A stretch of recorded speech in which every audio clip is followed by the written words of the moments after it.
There are quite a lot of configuration options with the arpeggiator.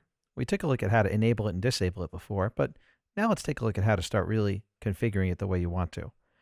I'm using a sound with a short attack. I kind of made one quickly. I just went to bank 2, preset 4, the organ, and then I dropped down the sustain and lengthened the decay so that we really have something nice and percussive. Very easy to hear and discern when using the arpeggiator.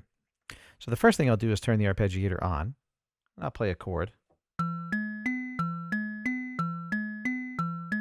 And with the default settings, I just hear it cycling through all 3 notes. I can adjust the rate from anywhere between 2 and 280 beats per minute.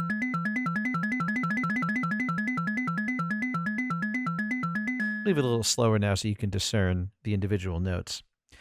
With the range, I can have it go 2 octaves or 3 octaves. And I can also change the pattern, so instead of going up, it's going down. If I leave it on up but hit back and forth, it'll ping pong back and forth exactly as it sounds. And then I can, of course, go in the order pressed, so FCA here. And then finally, a randomized pattern. So I'll just play all 4 notes. So as you hear, it's making up its own pattern and never playing the same one twice, unless by chance. So I'll switch the pattern back to up again. And now I want to take a look at a couple of other functions. Let's take a look at the invert function. So this is neat. I'm going to slow the rate down, and I'm going to listen to 2 octaves worth of an arpeggio, just 2 notes, F and C. So you hear it going F, C, and then F, C, an octave higher. With invert, it's going to play 2 octaves of F first, and then go to 2 octaves of C. Check it out.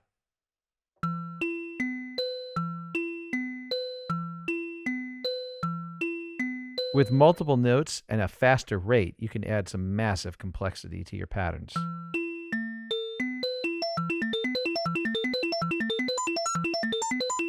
And then if you boost the range, of course, invert has the option to really giving you quite a bit of complexity. Finally, if we stick back with normal, here we go. If I don't want to freewheel the rate, go from 2 up to 280, I can use the synchronize button. And that will synchronize to the internal MIDI clock or wherever it's getting its MIDI clock from. And now it's moving in eighth notes, quarter notes, or whatever. But if I want to, instead of doing that, if I want to set a tempo, you simply hold the sync button down for about a second. Then when you let it go, it's lit and you can tap out a tempo. You're tapping out quarter notes. 1, 2, 3, 4.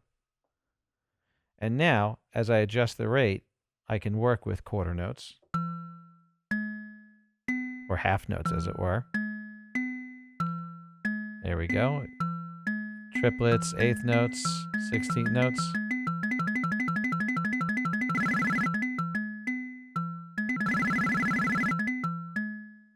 So you can use your divisions. So again, it doesn't physically click, but it steps from one note to the next. It's not continuously variable.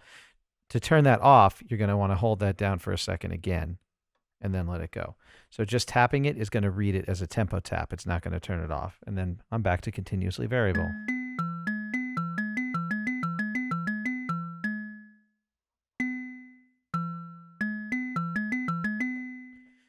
So there are some cool arpeggiator options for you. You can really get in there and program a really cool pattern.